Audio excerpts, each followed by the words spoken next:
provincial, y la más jovencita, la del 22 de mayo del 2011, que es la cooperativa que tomó a su cargo la ex La Cabril. Con lo cual les quiero decir que todavía hoy se sigue haciendo esto. Simplemente, y a los que les interesa el tema, les recomiendo ver la página web del diario Página 12 del 10 de junio del 2002, donde en un artículo que escribe magistralmente Miguel Bonazo, relata la gesta heroica donde trabajadores, asambleas y la gente del barrio colaboró para recuperar una fuente de trabajo. Nada más, y los dejo con Florencia.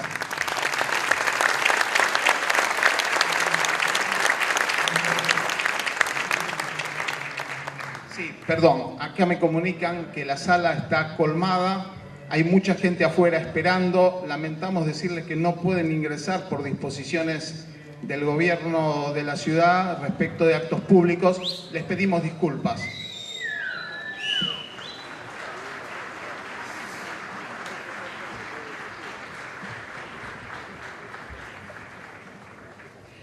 Bueno, buenas tardes, un enorme gusto para mí estar acá para la Facultad de Periodismo, un enorme orgullo estar acá con estos grandísimos periodistas, con este gran editor en este contexto histórico.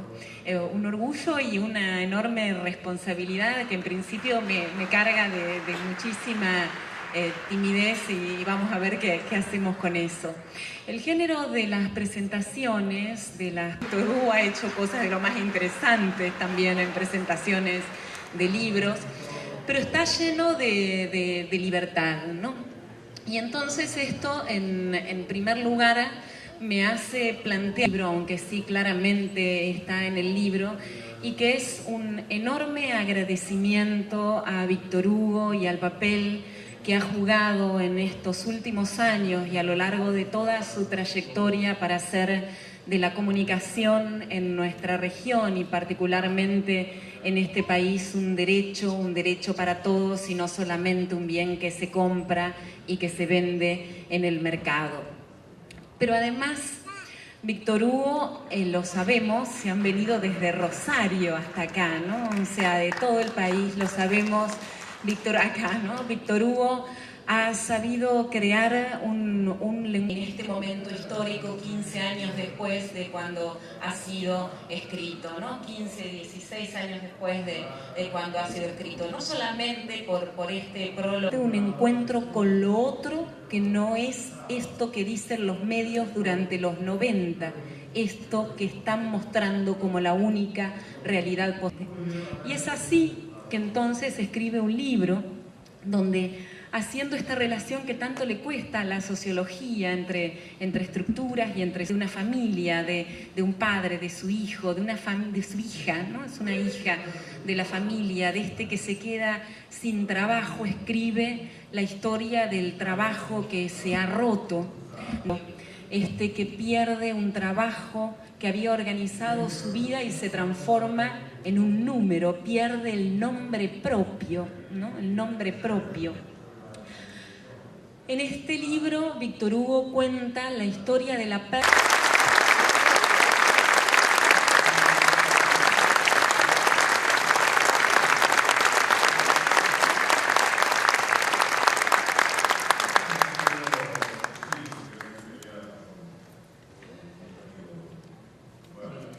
Buenas. Esto que ves acá no lo voy a... Lo digo porque debe estar aterrorizado. Voy a escarbar un poquito.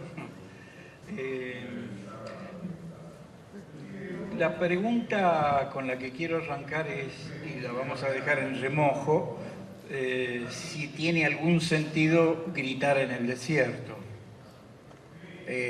¿No será una ingenuidad o como decimos por allá, una huevada, gritar en el desierto?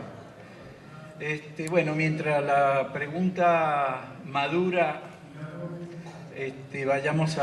voy a escarbar un poquito en este libro que efectivamente se escribió allá por el 97 y que ahora se reedita como corresponde, sin haberle tocado una línea, sin haberle agregado una línea.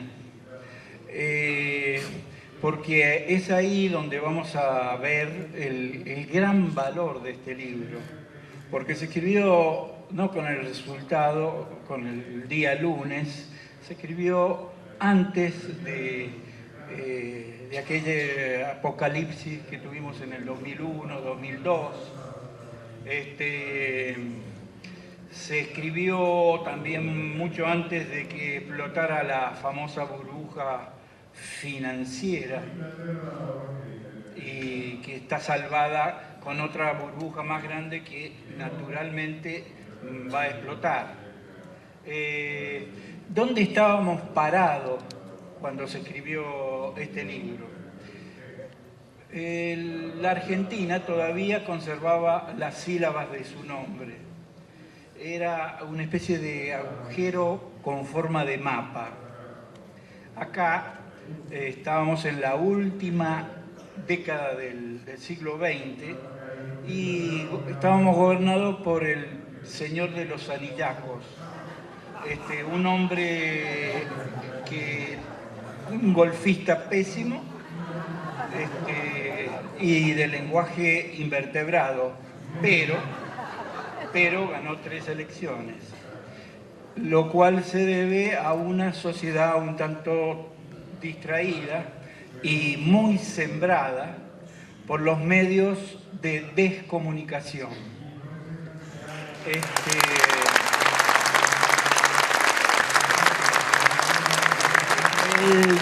La década esta del 90 llevó a la apoteosis el más alevoso neoliberalismo. Es desde adentro de esa década cuando Víctor Hugo escribe este relato que oscila entre el relato y las reflexiones. Lo bueno de ser un pensador profesional son las páginas de un periodista que incluso se baja del púlpito de los periodistas, se baja del caballo de los periodistas, porque es evidente que muchos periodistas están subidos a un caballo que en realidad es de Tergopol y de Calecita, y la Calecita ni gira. Pero bueno, Víctor Hugo lo hace como habitante, es decir, lo hace desde la angustia del hombre, yo prefiero decir en vez del hombre común, del hombre primordial. Bueno, antes de que hable Víctor Hugo, quiero avisarles que para los que no pudieron recibir el libro firmado, Víctor Hugo, cuando termine el acto, se va a quedar... Cualquiera que me conoce más o menos sabe que estoy bastante abrumado de tantas menciones. He visto muchas caras de amigos. Adrián, ¿qué haces acá? Bueno, tantas 1000 horas de grabación. Mi querido Alejandro Fabri, gracias. Roberto Suárez, bueno, están mis compañeros también. Unas cuantas caras conocidas y amigas. Muchas gracias por acompañarme. Amigo, cuando la vida para mí era la fotografía del manco de Teodolina en el gráfico, sabe de qué le hablo. Un gran jugador de pelota. En mi pueblo se jugaba la pelota, se timbeaba muchísimo a la pelota. En aquella época yo no tenía problemas. Era un muchacho pobre, clase media, tironeada para abajo, pero la cosa iba bien. E iba bien porque no se me ocurría jamás que mi padre iba a perder el trabajo. Eran tiempos en los cuales teníamos certezas que ni siquiera sabíamos que eran parte de nuestra vida. Mi padre tenía trabajo, vivía con dignidad.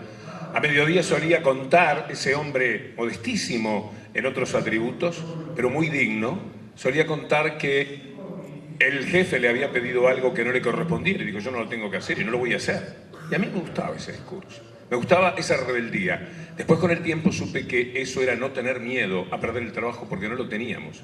En los años 60, cuando yo era un preadolescente, no trabajaba mi tío Pocho, que era Aragán. era un diablo, un bandido. Pero no trabajaba por eso, no trabajaba el que no quería de verdad. Era un tiempo maravilloso donde las dignidades de las personas nosotros las discutíamos en otro plano. En los años 60, 60 y pico, cuando empezábamos a militar en la política, decíamos, ¿cómo un hombre va a vivir poniendo el mismo tornillo 8 horas? Fíjese qué cambio, que 40 años después la dignidad pasaba por, aunque sea, tener la posibilidad de poner un tornillo esa cantidad de veces, porque lo que se necesitaba era trabajo. Lo que ocurrió en los años 90 fue una salvajada de la que yo estaba un poco al margen. Eran años fantásticos del fútbol a través de la radio, lo sabe Alejandro. Después vino la televisión y somos especies de últimos mohicanos hoy día. Pero en aquella época el fútbol era un fantástico negocio. Hice la base de una situación económica sumamente próspera, inimaginable para mi origen. Pero a mi alrededor lo que había era un tembladeral. Y yo empecé en el año 95-96, le di unos apuntes a Rodolfo, por eso tiene tanta autoridad para hablar del libro, como la tiene Florencia, porque fue de las primeras personas que cuando yo leía hace poco algunos tramos en el libro llamó y dijo, yo quiero ese libro.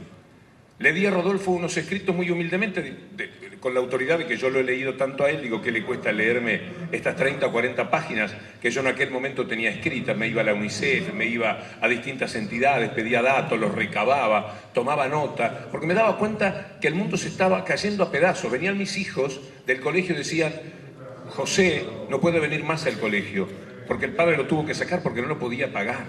En aquellos años, Alejandro lo recuerda muy bien, clubes como Ferrocarril Oeste, que eran la síntesis de la clase media, se evaporaban y se perdían, por suerte no para siempre, porque el ser humano tiene el espíritu de lucha de esa fábrica recuperada. A mí me tocaba ver, por ejemplo, había al lado un gimnasio y yo sabía que a la chica preciosa que habían echado 15 días atrás, la habían echado porque no había querido salir con el dueño de ese lugar, o con el gerente.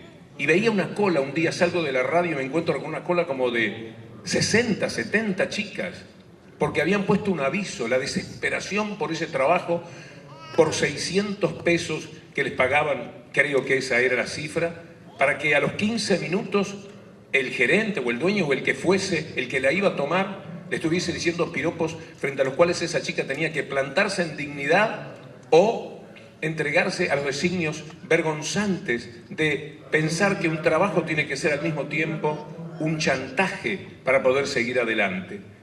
Y era en la transmisión de fútbol un anunciante de una fábrica que se llamaba Diporto. Yo iba mucho a Diporto porque nos contrataba y nos llevaba con Néstor Ibarra a dar charlas por toda la provincia de Buenos Aires.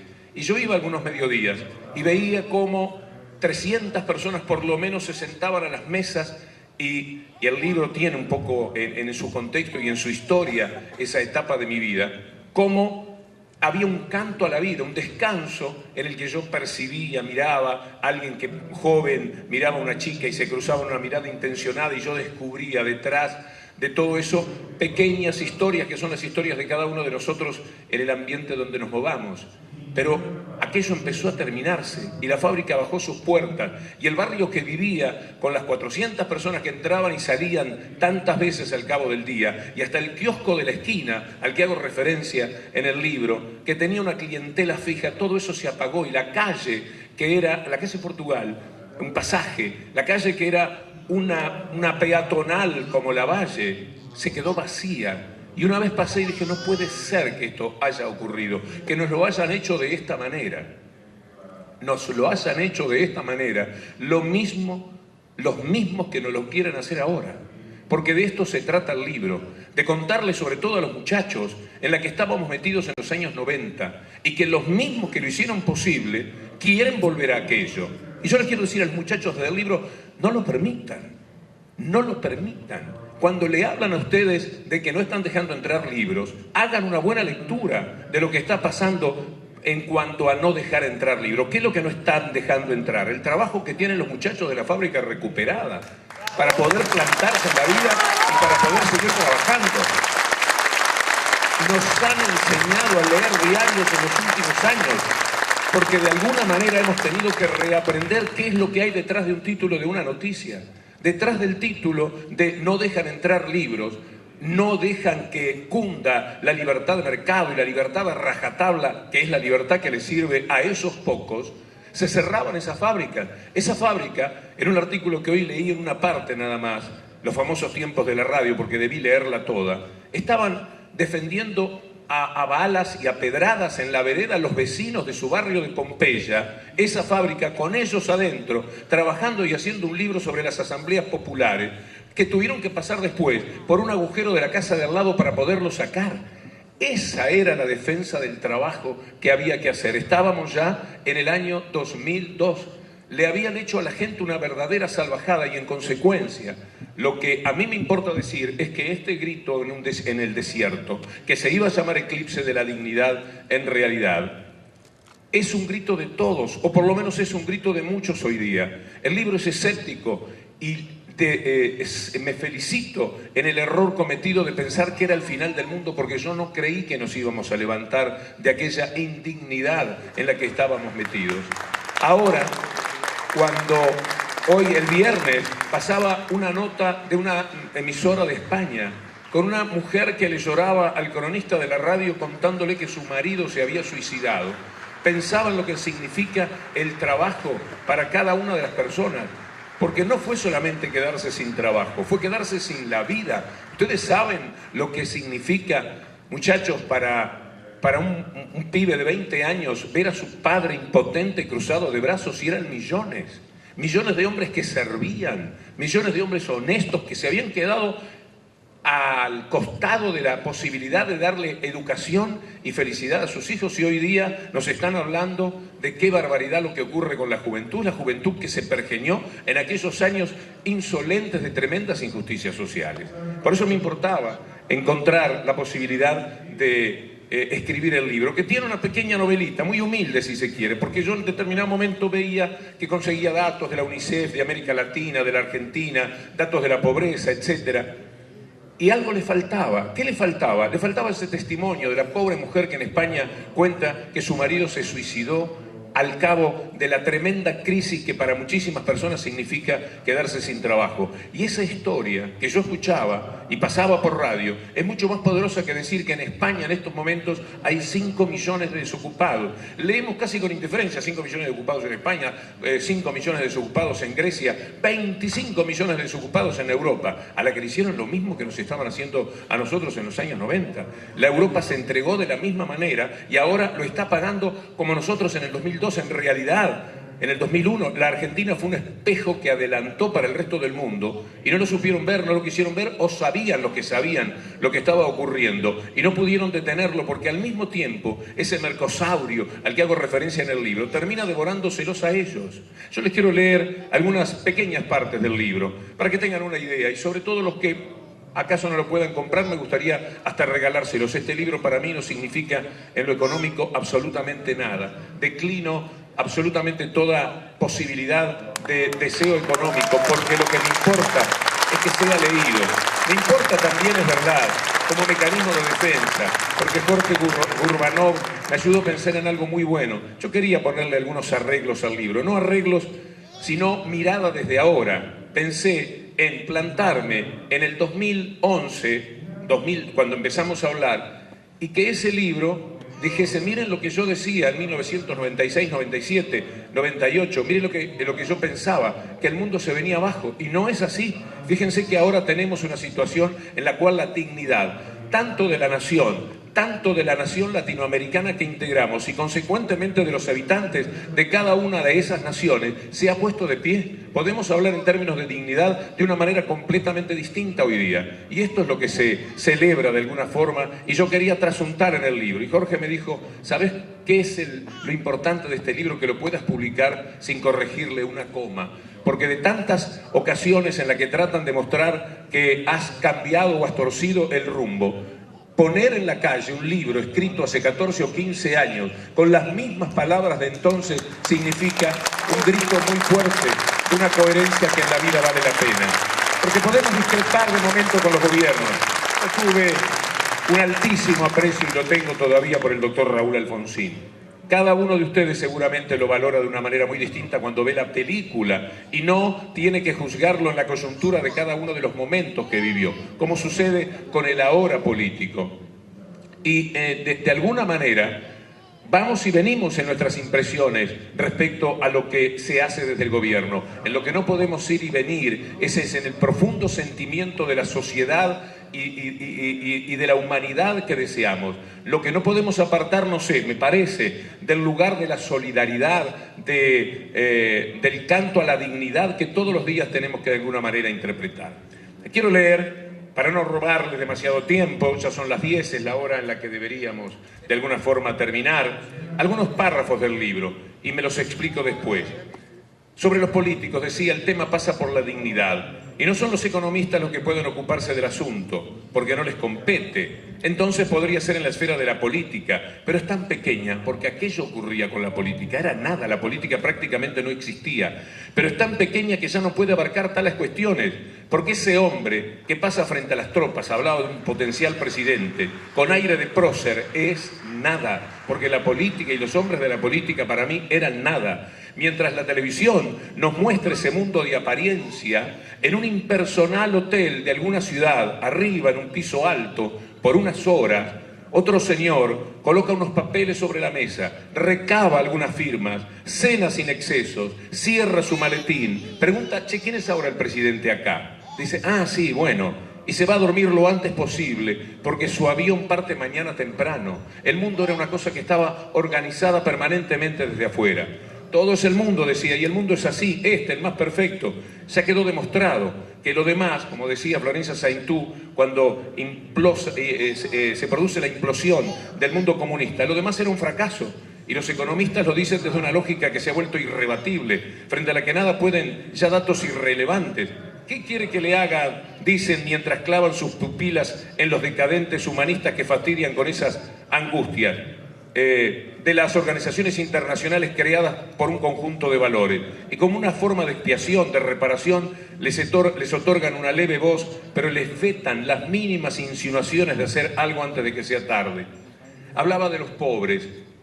Los viejos pobres están muchísimo más pobres, dice el libro, pero nunca importaron demasiado. El sistema en líneas generales siempre sobrellevó el estigma. Pero la clase media sostiene el sistema, le da un sentido.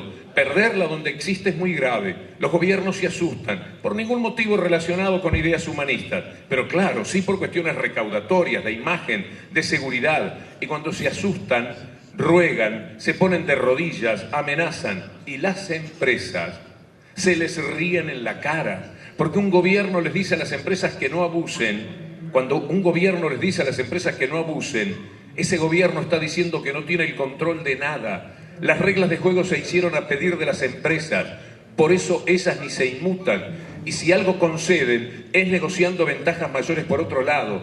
¿Cómo no voy a aplaudir que ahora las empresas les pongan las reglas de juego desde el lugar de nosotros y en representación de nosotros?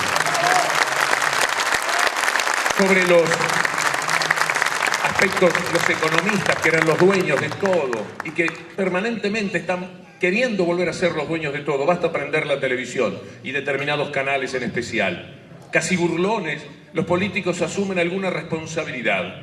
No advirtieron o no les han avisado que ya no tienen el poder.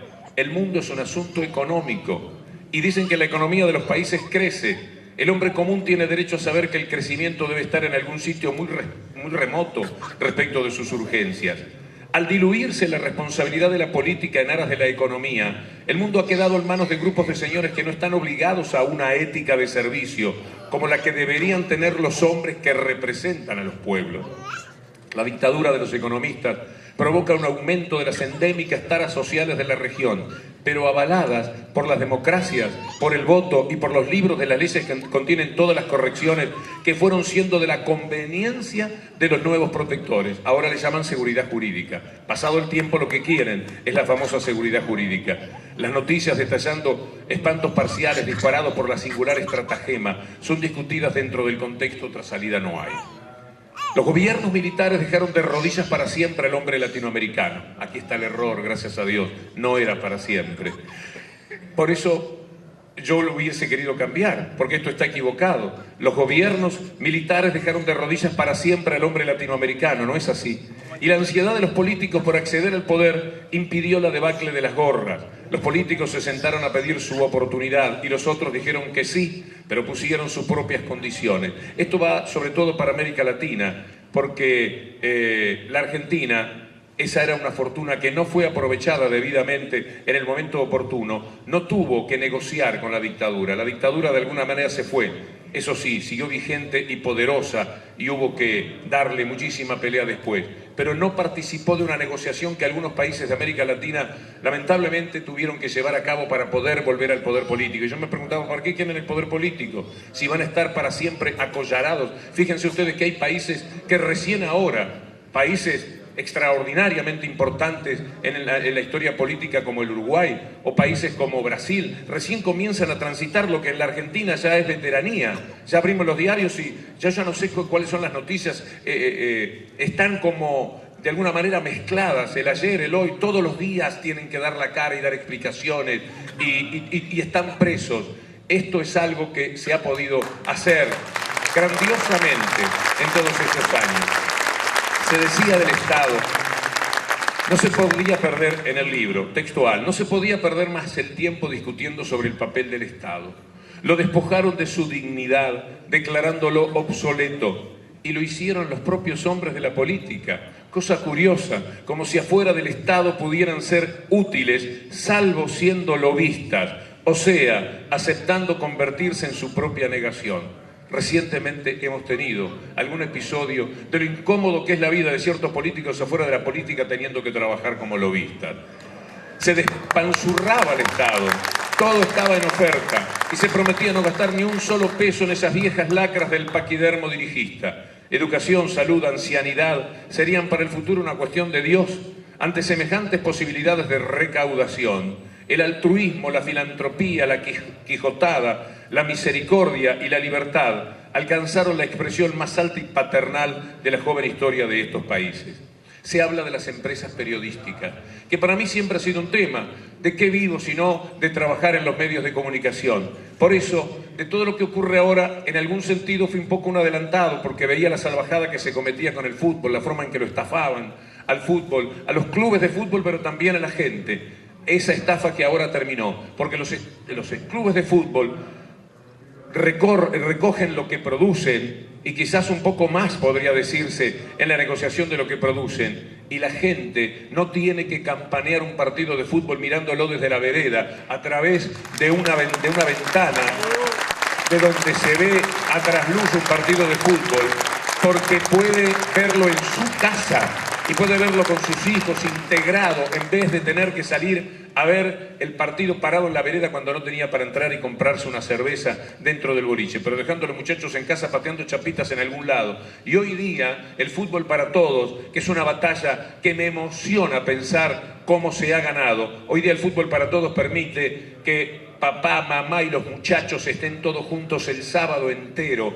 mirando Independiente porque son de Independiente y después a Racing para ver si pierde. Y se pasan por lo menos con ese modesto proyecto de vida de tener lo que les corresponde y lo que es parte de su identidad en sus propios hogares y no tener que salir a mangar a un amigo que tenía cable.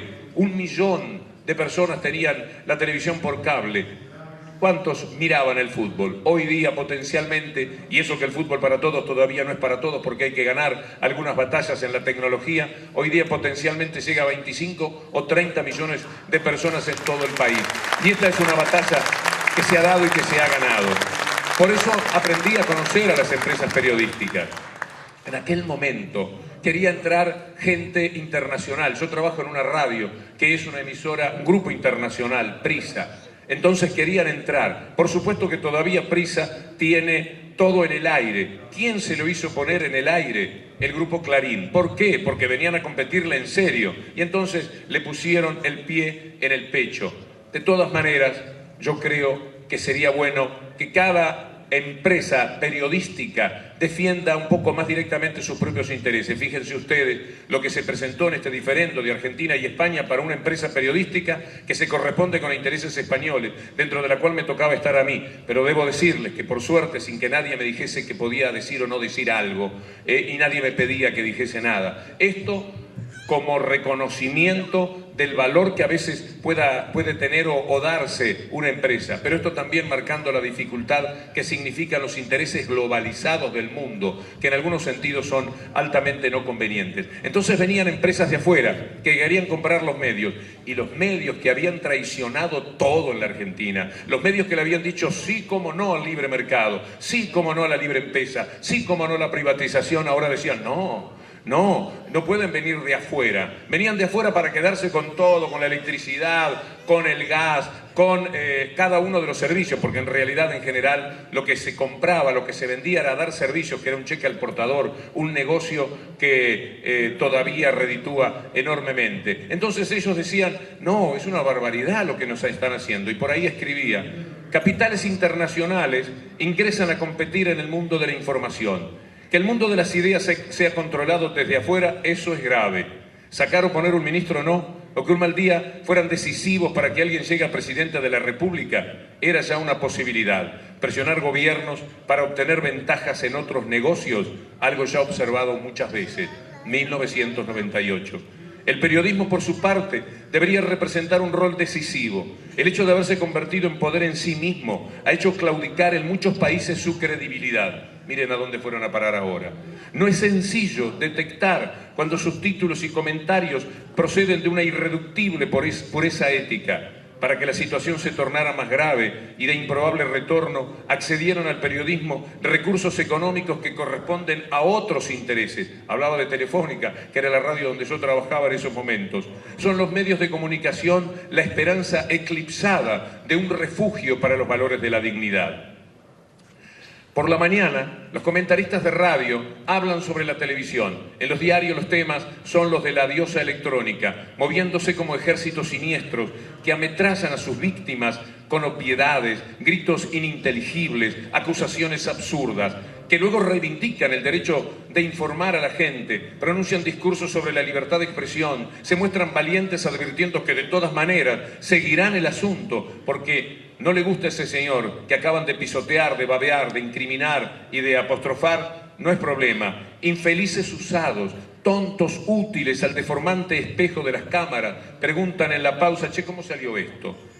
No ingresaremos al milenio que viene sin códigos éticos, y lamentablemente no nos los dimos. No ingresaremos en el milenio que viene sin códigos éticos. No se puede amar al periodismo y ser parte de esa inmundicia. No serán esos jóvenes periodistas impedidos de revisar su papel, obligados por las urgencias económicas, quienes puedan poner frenos a un comportamiento que atañe tanto a sus dignidades como a la gente que los ve. Esto tiene que venir de arriba, de las jerarquías más altas de los medios periodísticos, de quienes aún conservan poder sobre sus propios actos. Lamentablemente ya conocemos cuál ha sido la respuesta. Antes, comunismo y capitalismo se balanceaban con sus acusaciones mutuas, podían esgrimir sus méritos y las miserias del opuesto. La implosión soviética dejó al capitalismo sin tener ante quién fracasar. Y todo se convirtió en un éxito avasallante, indiscutible. Entonces se restregaron las manos a orillas del río, se dieron unas palmadas aprobatorias y le dijeron al mundo, señores, ustedes lo vieron. Y se quedaron ellos solos, con vidas y haciendas, fundaron una justicia, construyeron la verdad y concluyeron la historia. Universalidad, mundialización, globalización, competitividad, liberalización, productividad, excelencia, desregulación, flexibilización, mercado, tecnificación, todo entró en escena. Podría haberse intentado un modelo más moderado de capitalismo, pero no, que no molesten ahora, perdieron los de enfrente. Los países que recibieron las nuevas tendencias económicas como una tabla de salvación política sufren mucho más las consecuencias. Lo que se consigue es estar cada vez más lejos de quienes a la historia la armaron a su medida, porque aunque deban afrontar algunas crisis internas, ellos podían aliviar el presupuesto que eso les demandara, con lo que se les cobra a los países que están en la vía. a los que bien caro como es justo les costó el aporte de todas sus ideas y la ayuda recibida para ponerlas en práctica. Hablaba del Fondo Monetario Internacional, naturalmente, del cual ahora tenemos que celebrar que haya cerrado la última oficina que le quedaba en el país hace poco tiempo. En aquellos años, ahora se discute esto, me provoca también una ilusión, pero en los años 96, 97, de la escritura del libro, en contacto con la UNICEF, yo creí saber lo que todavía para muchos es así, pero se discute científicamente y ojalá que quienes lo discuten tengan razón. Decía, después de los 5 años, todo lo que un niño perdió por culpa de la mala alimentación es irrecuperable. La inteligencia que no se formó en sus cabecitas es casi imposible que pueda desarrollarse como se desarrollan niños bien alimentados desde su nacimiento.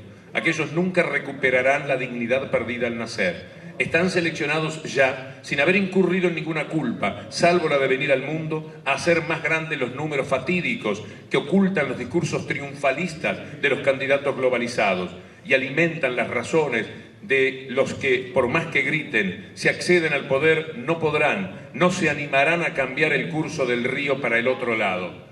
Debo reconocer que también aquí me equivoqué en esta frase que les leo de nuevo, para que capten que algo ha cambiado. Alimentan las razones de los que por más que griten, si acceden al poder, no podrán, no se animarán a cambiar el curso del río para el otro lado. La verdad es que se están animando. Ya no se piensa en la dignidad, escribí entonces. No es bandera en alto de ninguna lucha política, como la libertad pronunciada por 2 presos que en el calabozo filosofan sobre su derecho a ir al baño o apagar la luz más tarde. La dignidad existe solo en un contexto mínimo. Son los partidos opositores, las organizaciones humanistas. Bueno, hoy día se ha dado un poco vuelta a la taba en ese sentido. Los líderes de opinión, quienes puedan rescatar la dignidad perdida. La calidad de dignidad a la que aspiran sus habitantes es lo que define la grandeza de un país. Cuando la insensibilidad aumenta, cuando se toma como cosa natural que existan los desclasados, los esclavos, y nos justificamos pensando que es culpa de ellos o de la naturaleza, estamos plantando la semilla de cualquier infamia.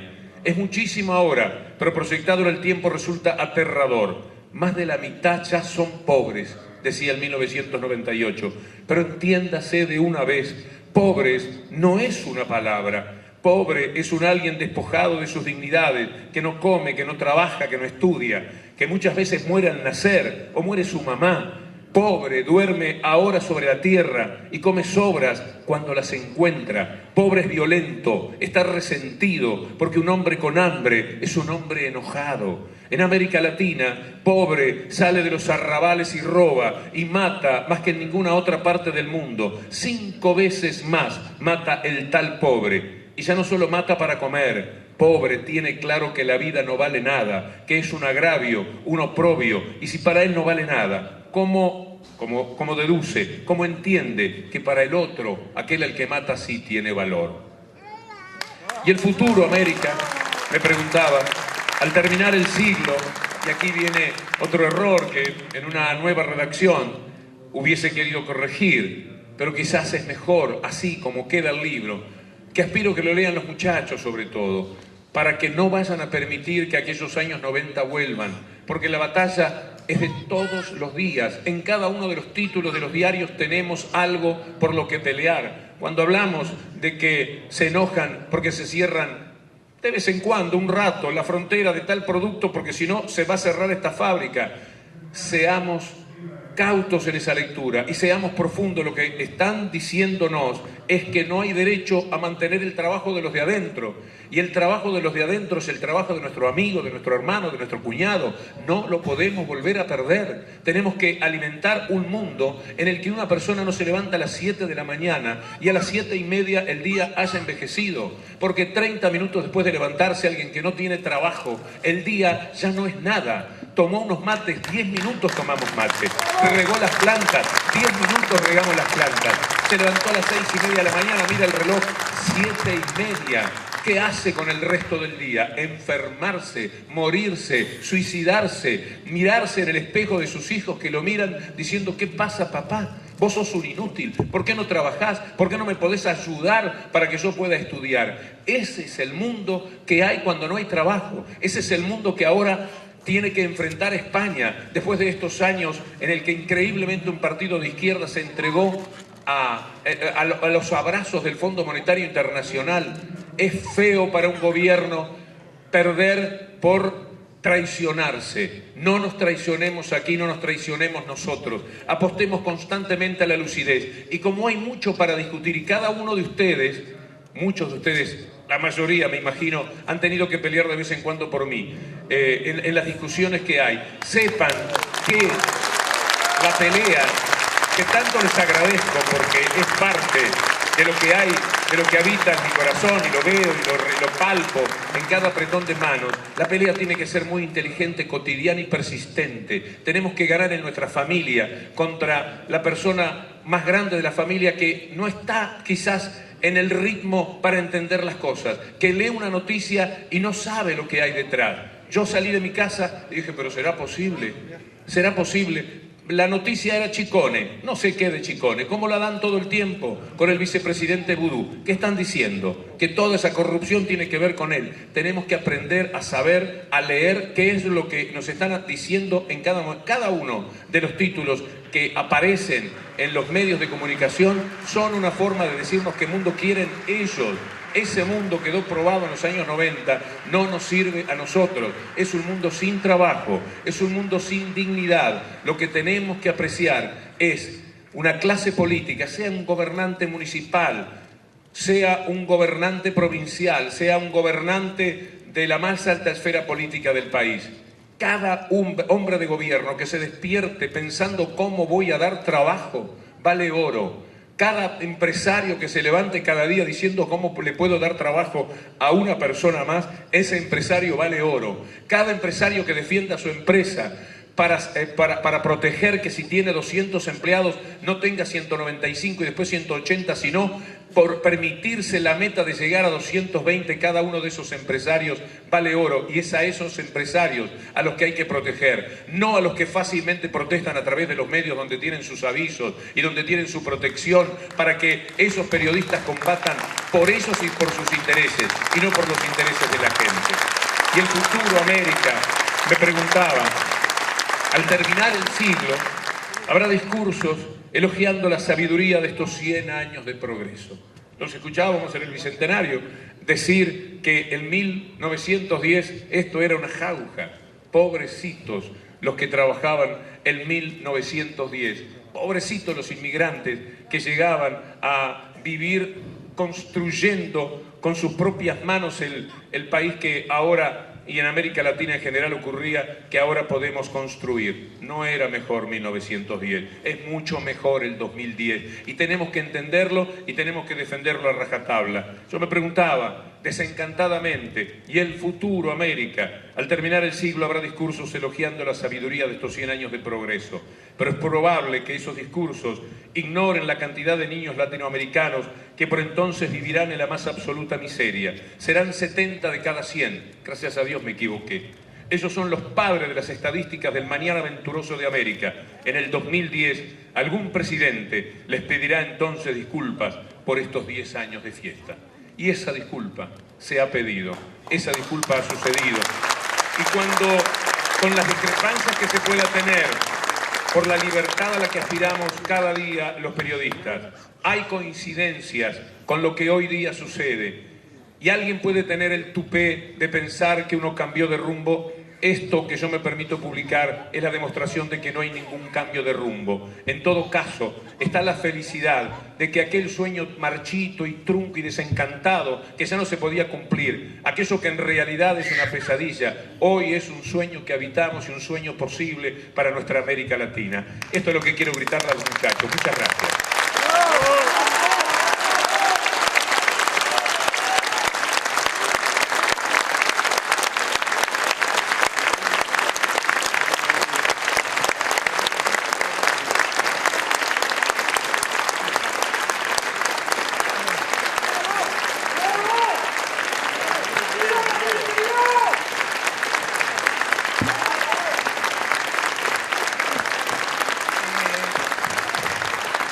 Bueno, quiero agradecerle